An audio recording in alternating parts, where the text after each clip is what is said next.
আমরা উপকূলের মানুষ, বিশেষ করে এই জনপদের মানুষ অনেক জলবায়ু পরিবর্তনের অভিঘাতের শিকার। সব জায়গায় কিন্তু এখন বৃক্ষরোপণ একটা মহা উৎসব চলছে। আমরা ডিসেম্বরের জন্য কিন্তু 2 কোটি চারা আমরা উৎপাদন করছি, শুধুমাত্র কেওড়া গাছ। আপনারা জানেন এর আগেও কোস্টগার্ডের সহায়তায় আমরা সেন্ট মার্টিনে এনরুট এবং ওখানকার ওয়ার্ল্ড ভিশনের সহযোগিতায় আমরা ওখানে 20,000 চারা রোপণ করেছি এবং সেখানে কোস্টগার্ড আমাদেরকে অনেক সহযোগিতা করেছে।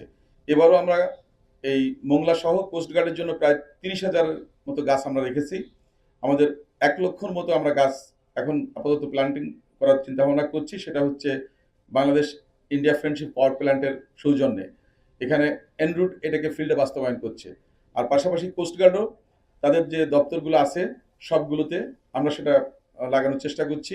শুধুমাত্র এই ক্যাম্পেই আপনারা যেটা শুনেছেন 9,400 মতো এখানে রোপণ করা হচ্ছে এই ওয়েস্ট জোনে, অর্থাৎ মোংলার যে ক্যাম্প আছে সংলগ্ন এলাকায়।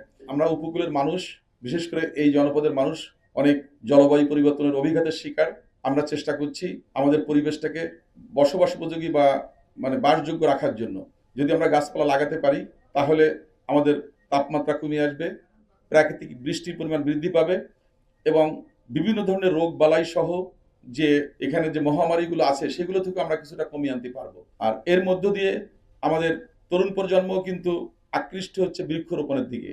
এবং আমি যে কয় জায়গায় গিয়েছি সব জায়গায় কিন্তু এখন বৃক্ষরোপণের একটা মহা উৎসব চলছে, সবগুলো স্কুলে, সব জায়গায়, সব প্রতিষ্ঠানে।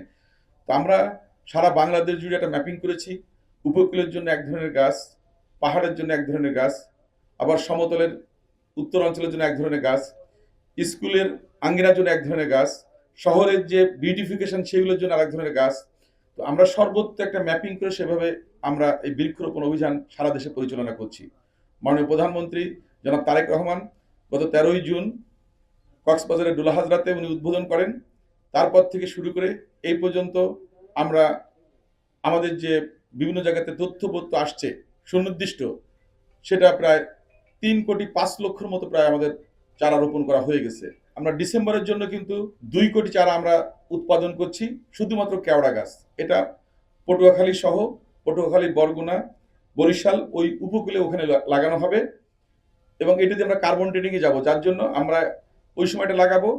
আর শীতকালটা হচ্ছে এইটা লাগানোর জন্য উপযুক্ত, কারণ সে সময় সাগর একটু সফট থাকে বা উত্তল থাকে না।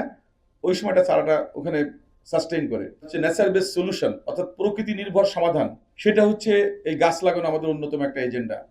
এই সরকার আমরা নির্ভর করছি প্রকৃতি নির্ভর সমাধান কিভাবে বাড়ানো যায়।